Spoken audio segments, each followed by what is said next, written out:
తో నా మనవి. బైబిల్ గ్రంథంలో ఒక మాట చూద్దాం. ద్వితీయోపదేశకాండం చూడండి నాన్న. ద్వితీయోపదేశకాండం 3వ అధ్యాయం 31వ అధ్యాయం 8వ వచనాన్ని చూద్దాం. ద్వితీయోపదేశకాండం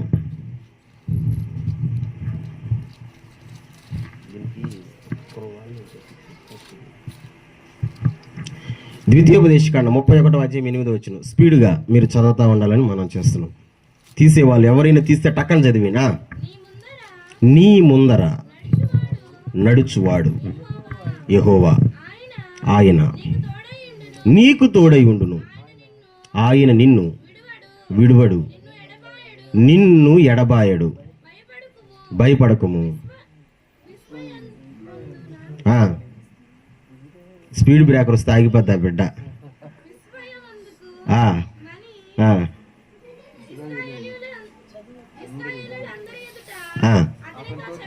ఆమేన్. హల్లెలూయా. చేతులెత్తి బిగ్గరగా హల్లెలూయా. అమూల్యమైనటువంటి మాట ద్వితీయోపదేశకాండంలో దేవదేవుడు మన కొరకు రాయించి పెట్టాడు. ఏంటి ఆ మాట అంటే, మనం చదివాం 31వ అధ్యాయం 8వ వచనంలో. దేవుడు ఎలాంటి వాడు అనేదానికి సాదృశ్యంగా చెప్పబడినటువంటి మాట. దేవుడు ఎలాంటి వాడు అంటే, మనల్ని విడిచిపెట్టేవాడు కాదు, మనల్ని ఎడబాసేవాడు కాదు అంట. ఒక మాట ఉంది అక్కడ, ఆయన మీకు తోడై. ఇందాక అన్న మెసేజ్ చెప్తూ ఈ మాటనే చెప్పాడు, గుర్తు చేశాడు. బోయేజు వాళ్ళ పనివాళ్ళు, బోయేజు వచ్చి పని వాళ్ళతో అంటాడు, ఏమంటాడంటే, పనివార్లారా దేవుడు మీకు తోడై ఉంటాడు అని అంటాడు. పని వాళ్ళు అంటారు యెహోవా నిన్ను ఆశీర్వదించును. ఎస్, నేను ఒకే ఒక మాట చెప్పనా, క్రైస్తవుడికి ఉండాల్సినటువంటి గుణలక్షణం ఏంటంటే, దేవుని బిడ్డకు ఉండాల్సిన ఆశ ఏంటంటే, లేదా దేవుని దగ్గర మనం ఏమి అడగాల, దేవుని దగ్గర నుంచి ఏమి పొందుకోవాలంటే ఒకటే ఒకటి పొందుకోవాలి. దేవుని దగ్గర నుంచి దేవుని దగ్గర నుంచి పొందుకోవాలా? ఏది అడగాలి దేవుడిని అంటే, వస్తువులు, వాహనాలు, డబ్బు, వెండి, బంగారం ఇలాంటివి కాదు. దేవుని దగ్గర నుంచి మనం అడగాల్సింది ఏం అడగాలంటే, దేవుడా నువ్వు మాకు తోడుగా ఉండాలి దేవుడా, ఇది అడగాల. హల్లెలూయా చెప్పండి. హల్లెలూయా అన్న ఏం అడగాలన్నా? ఆయన నువ్వు నాకు తోడుగా ఉండాలి దేవుడా. ఎస్, దేవుని తోడు ప్రతి మనిషికి అవసరం. ఎందుకంటే ఈ లోకంలో మనం ఎప్పుడు ఏది జరుగుతుందో మనకు తెలీదు. కాబట్టి ఖచ్చితంగా ఎవరు తోడు కావాలా? దేవుని తోడు కావాలా. ఇస్సాకన్న సాంసోను కొండూరు నుంచి వచ్చారు. వస్తా వాళ్ళతో పాటు తోడు తెచ్చుకున్నారు. సాంసోన్ ఏం తెచ్చుకున్నారు? తోడు కర్రను తెచ్చుకున్నారంట. ఎందుకు? కుక్కల దగ్గర నుంచి ఆ కర్ర వాళ్ళని కాపాడుతుంది కాబట్టి కర్ర తెచ్చుకున్నారు.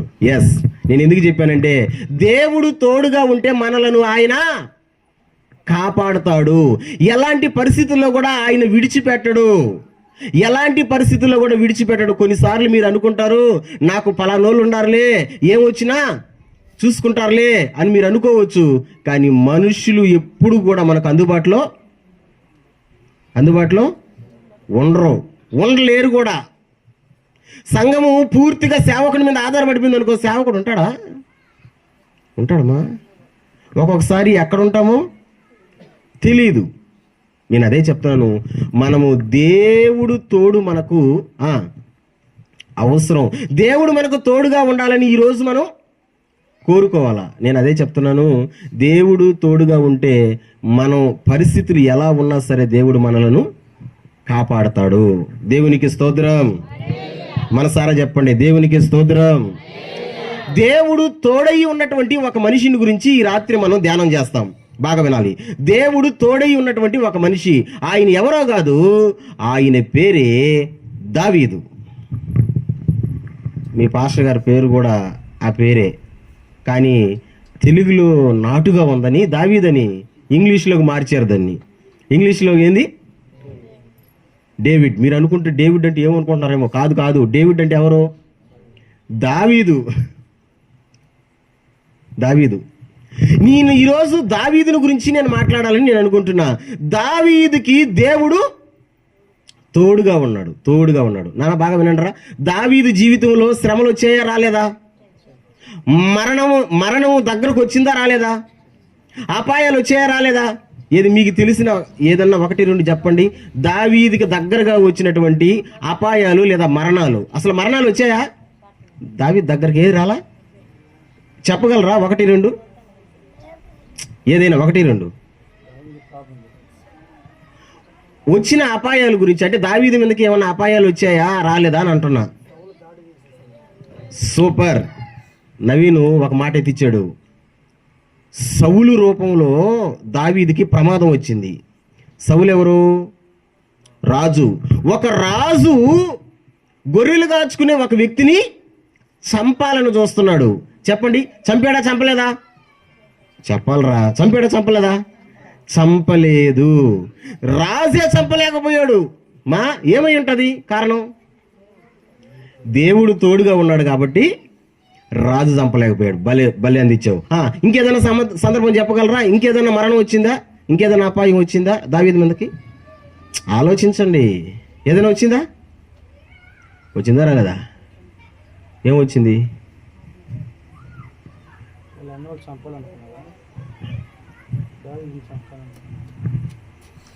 సొంత కొడుకే దావీదుని చంపాలనుకున్నాడు.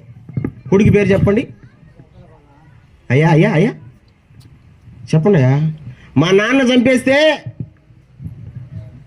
మా నాన్న పోస్టు, మా నాన్న స్థాయి, మా నాన్న పదవి నాకు వస్తుంది. సొంత కొడుకు, పక్కనోడు కాదు.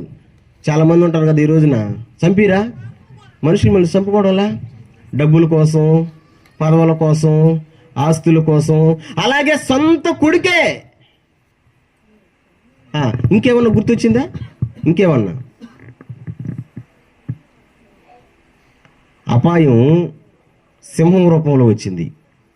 అపాయం ఎలుగుబంటి రూపంలో వచ్చిందా రాలేదా?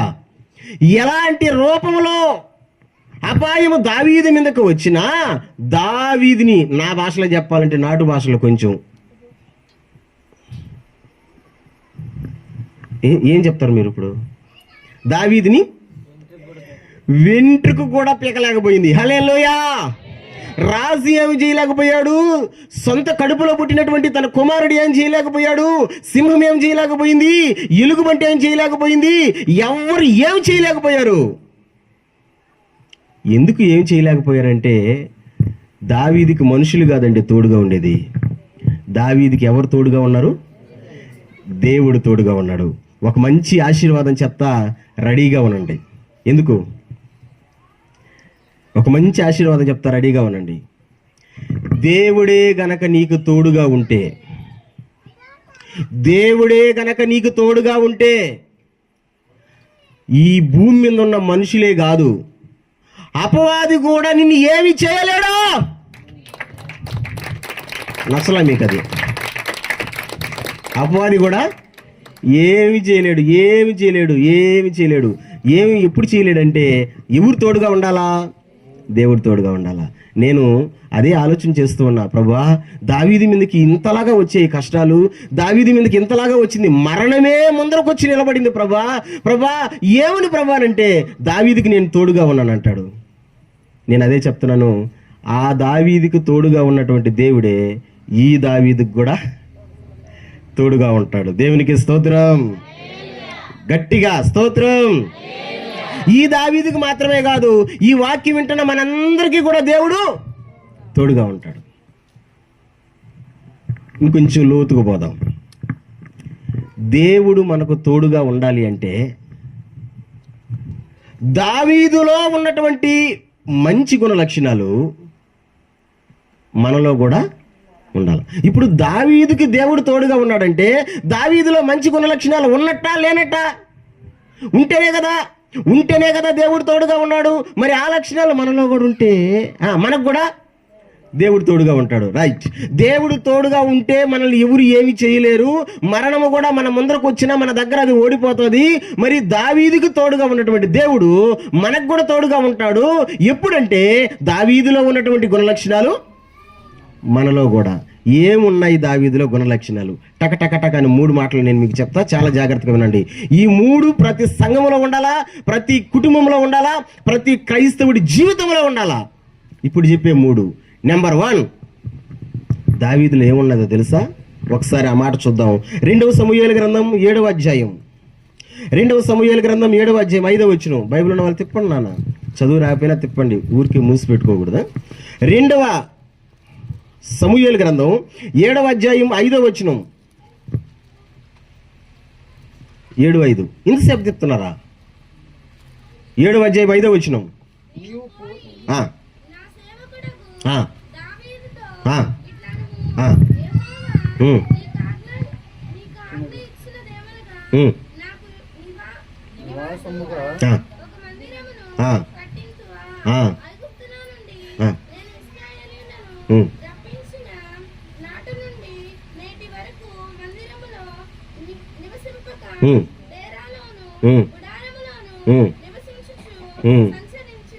ఆమేన్, హల్లెలూయా.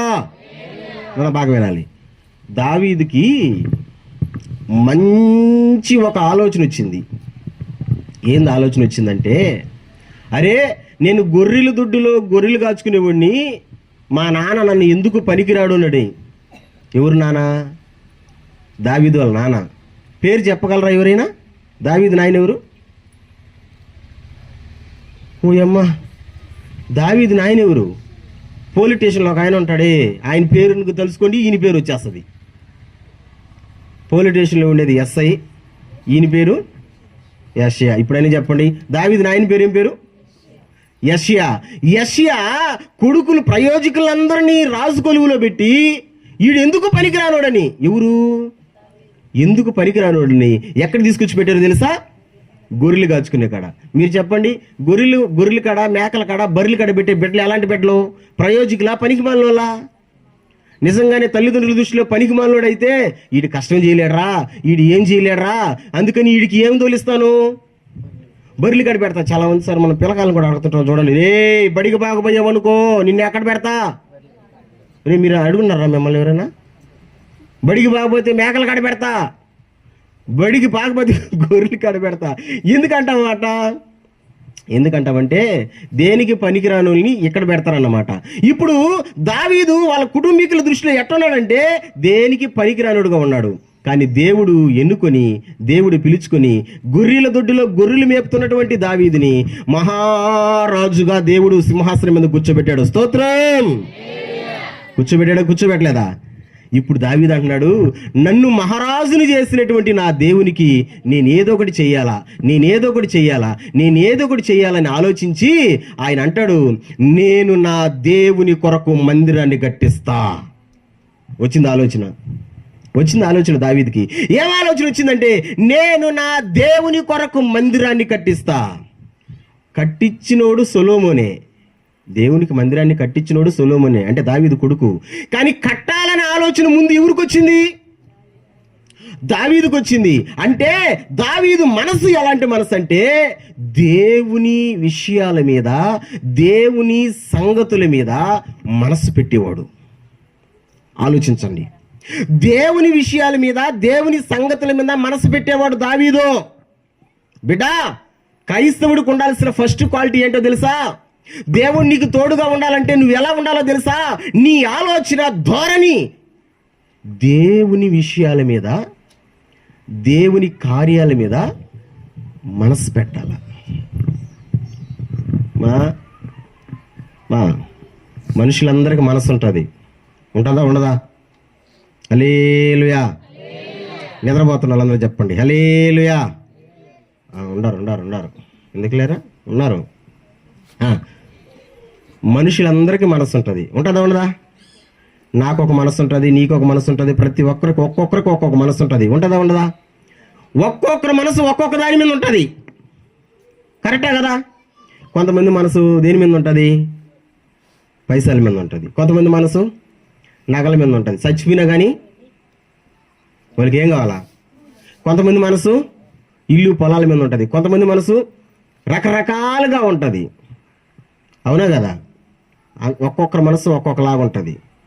కానీ క్రైస్తవుడికి ఉండాల్సిన మనసు ఏంటంటే దేవుని గురించి ఆలోచించి దేవుని విషయాల మీద మనసు పెట్టాలంట. స్తోత్రం చెప్పండి, గట్టిగా చెప్పండి.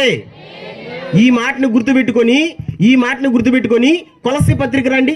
ఇదే మాటను గుర్తుపెట్టుకొని కొలస్సీ పత్రిక రండి. అక్కడ ఒక మాట చూద్దాం మనం. కొలస్సీ పత్రిక 3వ అధ్యాయం 1వ వచనం 2వ వచనం. కొలస్సీ పత్రిక 1వ అధ్యాయం 3వ అధ్యాయం 1వ వచనం 2వ వచనం.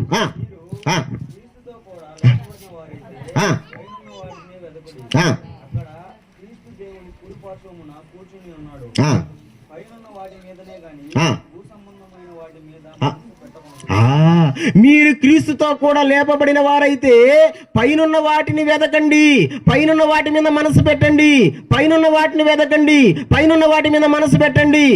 చెప్పరే నాతో పాటు ఈ మాట, పైనున్న వాటిని వెదకండి. ఎంత మెత్తంగా చెప్తున్నారు. పైనున్న వాటిని వెదకండి, పైనున్న వాటి మీద మనసు పెట్టండి. నేను ఒకటి చెప్తా, రెండోది మీరు చెప్పండి. అంటే పైనున్న వాటిని వెదకండి అని నేను అంట, రెండోసారి మీరేమనాలా? పైనున్న వాటి మీద. రెడీ, స్టార్ట్ చేద్దామా? పైనున్న వాటిని వెదకండి. నలిగిపోతున్నాడు క్యాసెట్. క్లారిటీగా చెప్పండి. పైనున్న వాటిని వెదకండి, పైనున్న వాటి మీద మనసు పెట్టండి. ఓహో, నేను మార్చిన కానీ మార్చరా? క్రైస్తవునికి ఉండాల్సినటువంటి మనసు, దేవుని బిడ్డకు ఉండాల్సినటువంటి మనసు ఏంటంటే పైనున్న వాటి మీద మనసు పెట్టాలా. మనం ఎప్పుడు మన మనసు ఎక్కడ పెడతామో తెలుసా? భూ సంబంధమైన వాటి మీదే. ఎక్కడ డబ్బులు దొరుకుతాయా, ఎక్కడ పని దొరుకుతుందా, ఎక్కడ ఎలా ఉంటుందా, ఎక్కడ ఎట్టుంటుందా, అక్కడ పోతే ఏం వస్తుందా, ఇక్కడ పోతే ఏం వస్తుందా, ఇదే గోల. ఎవరికి? ఒక పాస్టర్ ఒక పాట రాశాడు, గుర్తుందో లేదో మీకు? ఒక పాస్టర్ ఒక పాట రాశాడు, గుర్తుందో లేదో? ఒక చిన్న పల్లవి పడదామా? మనిషిగా పుట్టినోడు మహాత్ముడైనా మరల మట్టిలో రాదా, తీసుకొని పోలేడు పూచిక పుల్లైనా ఇలా సంపాదన. హల్లెలూయా. డ్రమ్ వద్దాయ, వాళ్ళు పాడుతున్నారు లేదు నాకు డౌట్గా ఉంది. ఇప్పుడు చప్పట్లు కొడద్దు, ఓన్లీ నోటితో పాడండి. Ready, start. మనిషిగా పుట్టినోడు. ఏందా ఏడున్నారా అన్న? ఏం కూరనే? ఓ మసాలా వాసన వస్తుంది, కబ్బాని ఆడండి మీరా. Ready, start. మనిషిగా పుట్టినోడు మహాత్ముడైనా మరల తీసుకొని పోలేడు. అంటే ఏందా? చీగురు పుల్ల కూడా తీసుకోపోలేవు ఆడ నుంచి. నువ్వు ఎంత సంపాదించో. కొంతమంది ఉంటారు బంగారు తల్లులు, నాయన నన్ను తిట్టుకోబాకండా, లేస్తే ఆడవాళ్ళ మీద పడతాడు రే పాస్టర్ అని. ఇంట్లో కూరలు కూడా ఉండరు. అంగట్లో ఉంది కూర 5 రూపాయలకే అన్న. ఏం కూరనా? 5 రూపాయలకి అంగట్లో కూర ఉందన్న. ఏం కూరనా? ఊరగాయ. అంగట్లో కూర ఉంది 13 రూపాయలకే. ఏం కూర అక్క? ఎంత బాగా చెప్తున్నారు చూడండి, ఎంత బ్రహ్మాండంగా చెప్తున్నారు చూడండి.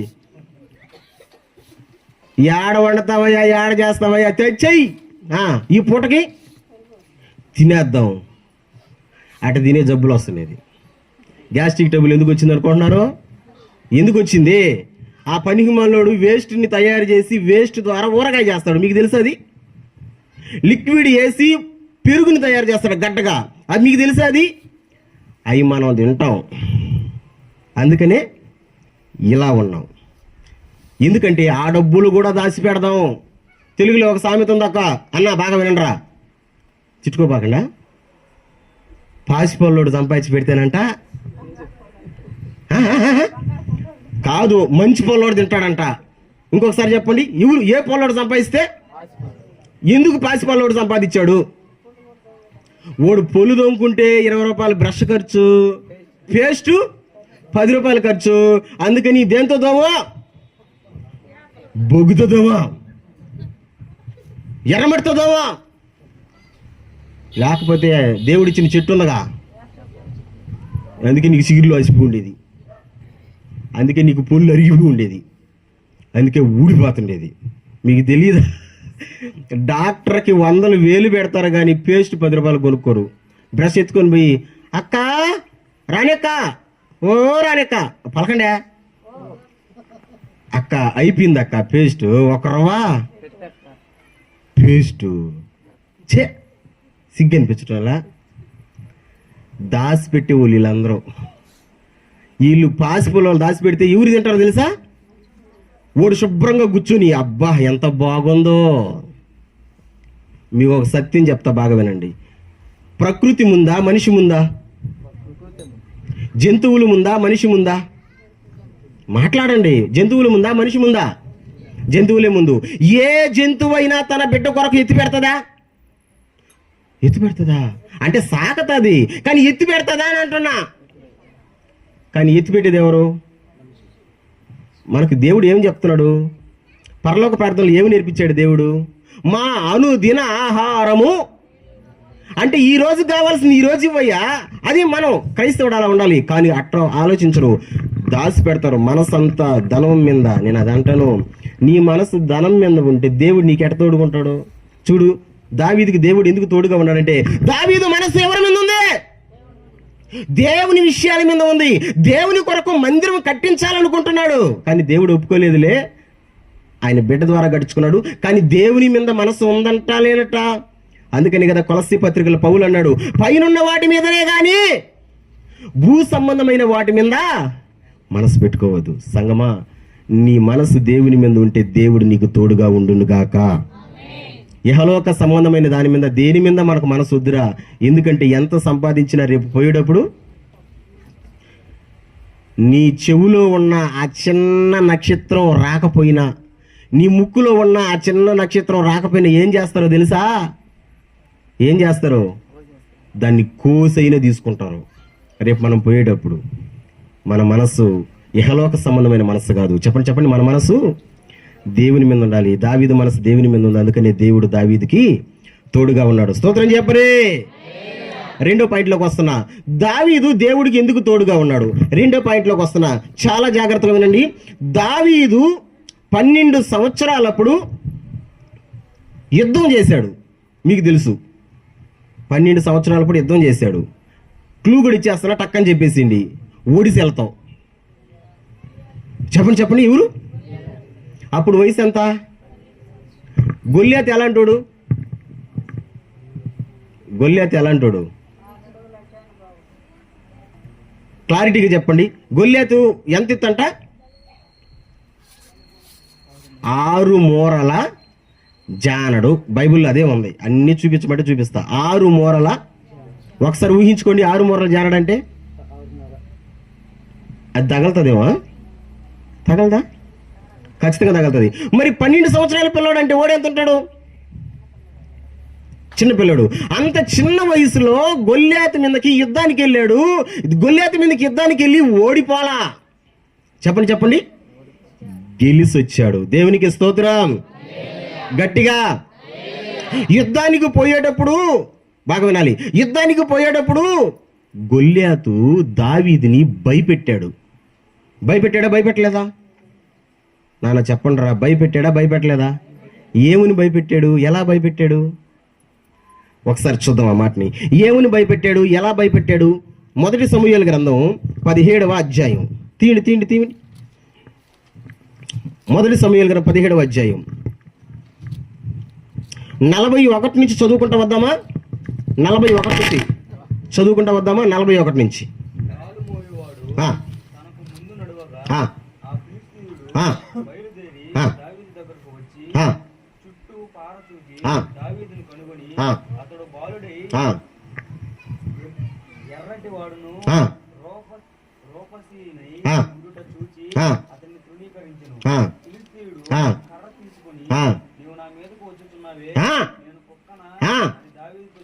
బాగా వినాలి. దావీదంట గొల్యాతు ముందరకు పోయి నిలబడుకున్నప్పుడంట గొల్యాతు దావీదును చూసి ఏమంటున్నాడంటే, ఏ దావీదా, కర్ర తీసుకొని వచ్చేవి ఏందిరా నా మీదక? కత్తులు కటారులు ఎత్తుకొని రాకుండా, బాణాలు ఎత్తుకొని రాకుండా కర్రను తీసుకొచ్చేవేంద్రా నా మీదక? నేనేమన్నా కుక్కను అనుకున్నావా? కుక్క పిల్లని అనుకున్నావా? అంటే భయపెట్టడం చూడండి, బెదిరించడం చూడండి. నేనేమన్నా కుక్కను అనుకున్నావా, కుక్క పిల్లను అనుకున్నావా? చదువుకుంటూ వద్దాం. చూడనము, ఎవరి పేరట చెప్పించాడంట? తమ దేవతల పేరట. లేరా ఈ రోజున చెప్పించేవాళ్ళ? లేరుమా? మా దేవుడు ఉన్నాడులే, నీ ఎంతో కనుక్కుంటాడా? ఎవడు అనుకున్నావు మా దేవుడా? చెప్పించేవాళ్ళు లేరా? నేను వదిలేసిన చెప్పండి, మా దేవుడు వదలడా? శపించరా? శపిస్తున్నాడు, తృణీకరించాడు, భయపెడుతున్నాడు. ఇంకా కంటిన్యూ త్వరగా. నా దగ్గరికి రమ్ము, నీ మాంసమును ఆకాశ పక్షులకును భూమృగములకును ఇచ్చివేతునని.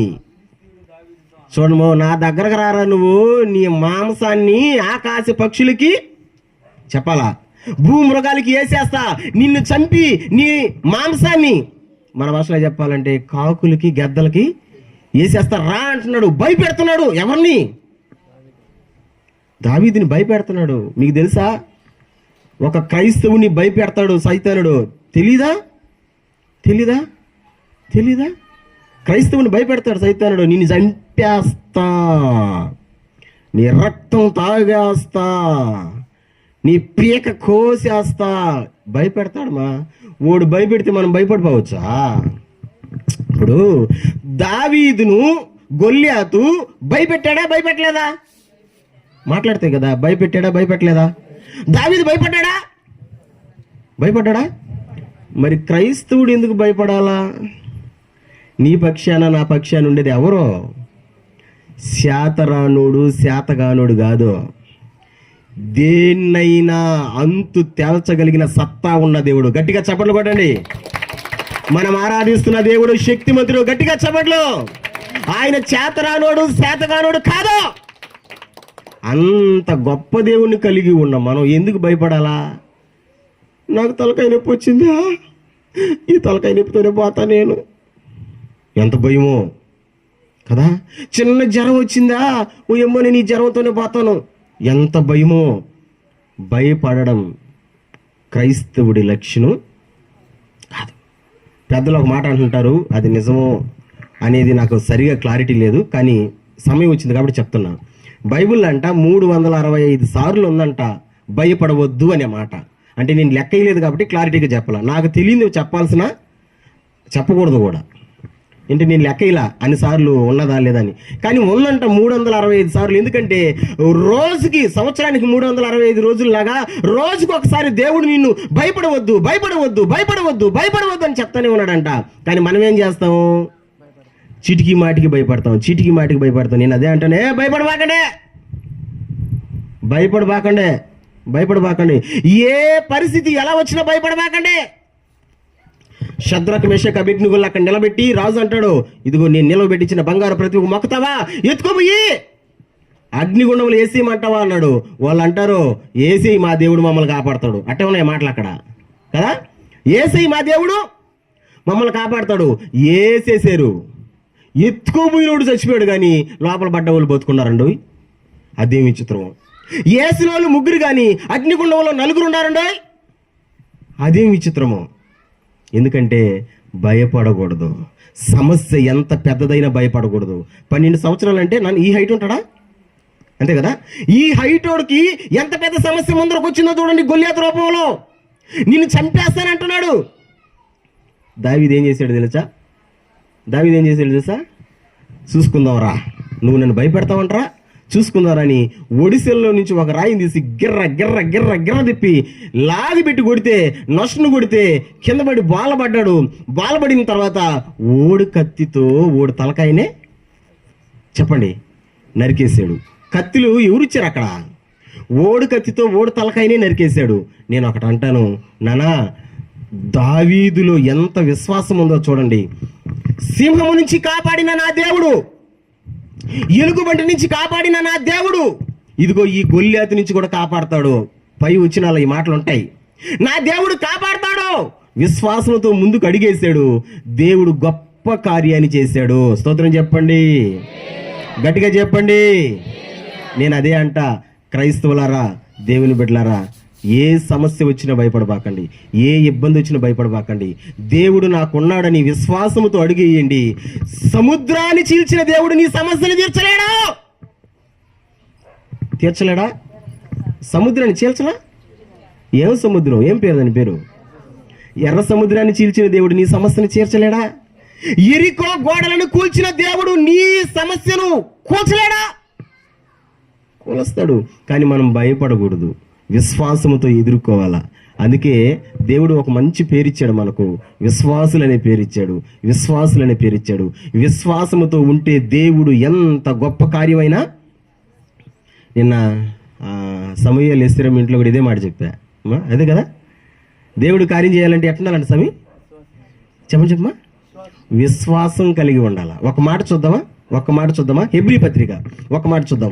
హెబ్రీ పత్రిక 11వ అధ్యాయం 33వ వచనం తీసిన వాళ్ళు టక్కని చదవండి.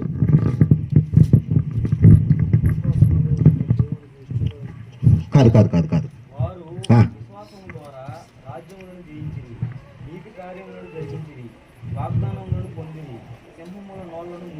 ఆమేన్, హల్లెలూయా. విశ్వాసము ద్వారా రాజ్యాలను జయించారు, విశ్వాసము ద్వారా సింహాల నోళ్లను మూశారు, విశ్వాసము ద్వారా అగ్ని జ్వాలలను చల్లార్చారు, విశ్వాసం ద్వారా ఎన్నో గొప్ప కార్యాలు చూశారు. నేను అంటాను, మీ జీవితంలో ఎంత పెద్ద సమస్య ఉందో, గొల్యాతు లాంటి పెద్ద సమస్య ఉందేమో, ఆ సమస్య ముందర నువ్వు చిన్నోడుగా ఉన్నావేమో, నేనేం చేయగలను అనుకుంటున్నావేమో. నా దేవుడు అంటున్నాడు, విశ్వాసము కలిగి ఉండు, నీ సమస్యను నీ కళ్ళ ముందర నీ చేతులతో పిలిచేస్తుందని అంటాడు. హల్లెలూయా. ఎంత గొప్ప దేవుడు మన దేవుడు. నమ్మతారా? బైబిల్కి ఉనికి లేదా పట్టు ఒక మాట. ఏందా మాట అంటే నమ్ముట నీ వలనైతే నమ్ము వానికి సమస్తము సాధ్యమే. ఒకసారి చెప్పండి ఈ మాట, నమ్ముట నీ వలనైతే. గట్టిగా అరవండి, నమ్ముట నీ వలనైతే నమ్ము వానికి సమస్తము సాధ్యమే. అంటే నువ్వు విశ్వాసం ఉంచగలిగితే, నమ్మడం నీ వల్ల అయితే, నమ్మే వాళ్ళకి దేవుడు ఎంత పెద్ద కార్యమైనా చేసేస్తాడు అన్నాడు. హల్లెలూయా. మరి కార్యం జరగాలంటే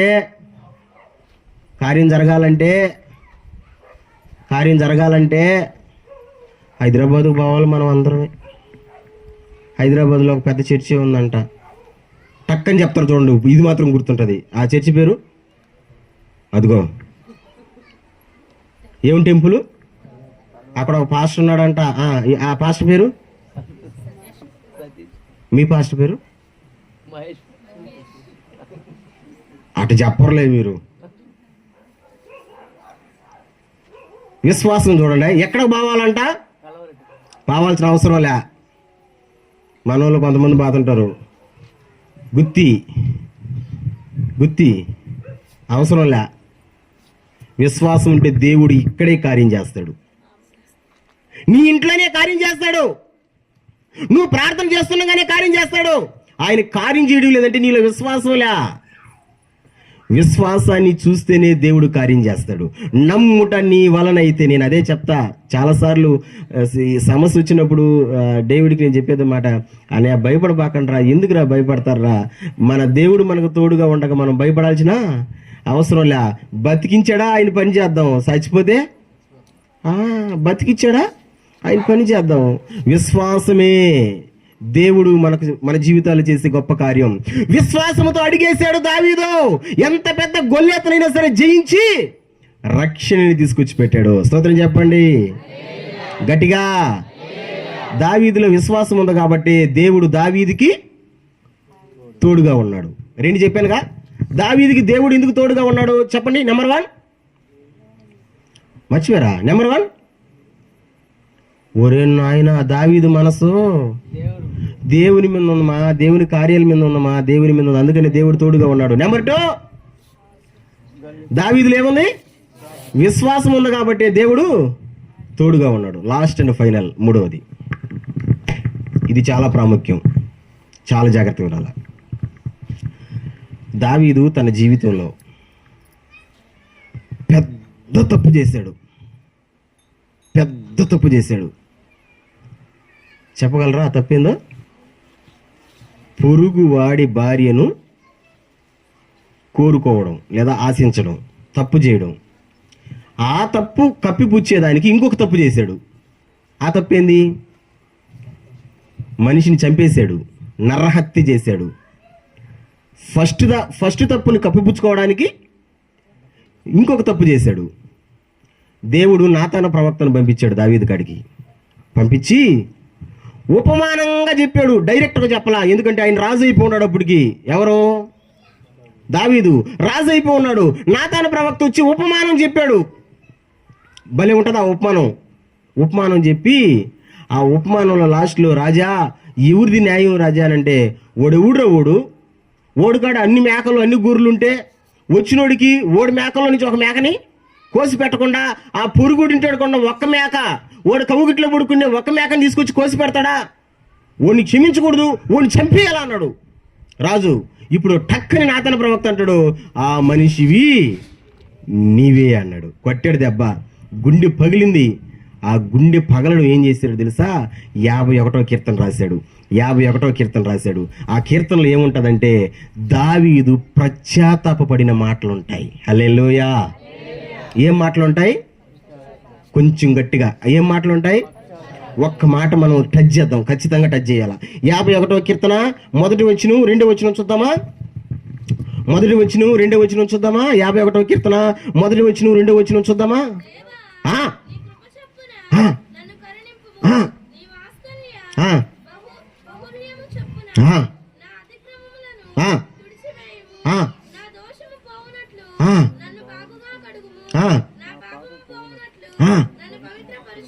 ఇది దావీదు పశ్చాత్తాపముతో రాసిన కీర్తన. పైన ఉంటుంది చూడండి కావాలంటే చిన్న అక్షరాల్లో. దావీదు పశ్చాత్తాపమా? చెప్పండిమా, అసలు పశ్చాత్తాపం అనే పదం తెలుసా మీకు? పశ్చాత్తాపం అంటే ఏంది? ఏదన్నా మనం తప్పు చేసినప్పుడు ఆ తప్పుకు నేను చేసింది తప్పు అని తెలిసినప్పుడు ఏడవడం, దాన్ని ఏమంటారు?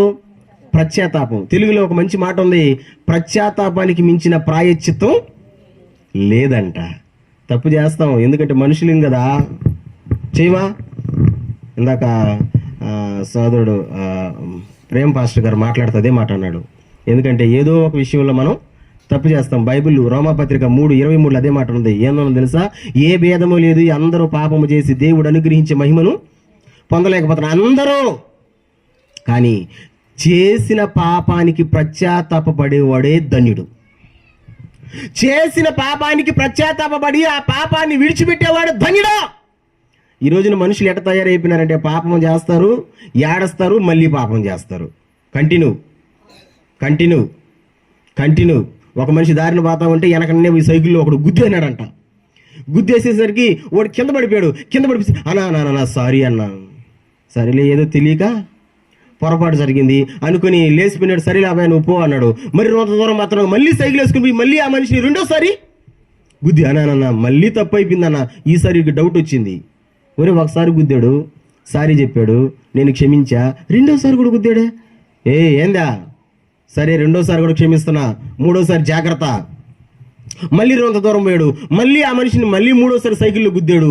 ఓడు కింద పడితే మళ్ళీ సారీ చెప్తున్నాడు. ఇప్పుడు చెప్పండి, ఆ మనిషిని క్షమిస్తాడదే? ఆ మనిషి క్షమిస్తాడా? ఎందుకు క్షమించడు? ఒకసారి క్షమించా, రెండోసారి క్షమించా, మూడోసారి కూడా ఎందుకు క్షమిస్తాడు? దేవుడు కూడా అంతే. నువ్వు ఒకసారి ఏడ్చావు, దేవుడు క్షమించాడు. రెండోసారి కూడా ఏడ్చావు, దేవుడు క్షమించాడు. మాటకు నువ్వు అదే పని చేస్తావు, మళ్ళీ ఏడస్తావు. అదే పని చేస్తావు, మళ్ళీ ఏడస్తావు. అదే పని చేస్తావు, మళ్ళీ ఏడస్తావు. నీ ఏడుపుకి విలువ ఉందా? నేను అందరికి వందనాలు చేసి నేను ఒక మంచి మాట చెప్తా, బంగారు లాంటి మాట గుర్తుపెట్టుకోండి. ఏందా మాట అంటే, దయచేసి చీటికి మాటికి వందనాలు చేసి చెప్తున్నా, ఏడవబాకండి. ప్రతి చిన్నదానికి ఏడవబాకండి. ఎందుకంటే కన్నీళ్ళు చాలా విలువైనవి. నువ్వు చీటికి మాటికి ఏడ్చావనుకో, పెద్ద సమస్య వచ్చినప్పుడు నువ్వు ఏడుస్తున్నా ఏమనుకుంటారంటే, ఆ మనిషి ఏడ్చే మనిషేలే అని వదిలేస్తారు అంతే. అంటే నీ బాధ ఎక్కువైతేనే ఏడవాలా. అది నేను చెప్తా.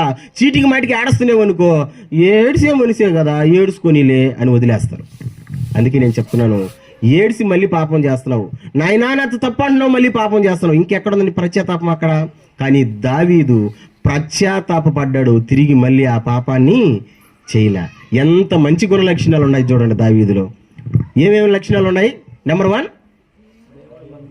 అమ్మా చెప్పండి. నెంబర్ 1, దావీదు మనసు దేవుని మీద ఉంది. నెంబర్ 2, విశ్వాసముతో ఉన్నాడు దావీదు. నెంబర్ 3, పశ్చాత్తాపము కలిగి చేసిన పాపాన్ని వదులుకున్నాడు దావీదు. అంత మంచి గుణ లక్షణాలు ఉన్నాయి కాబట్టి దేవుడు దావీదుకి తోడుగా ఉన్నాడు. చెప్పండి, దేవుడు తోడుగా ఉంటే మనల్ని ఏమైనా చేయగలదా?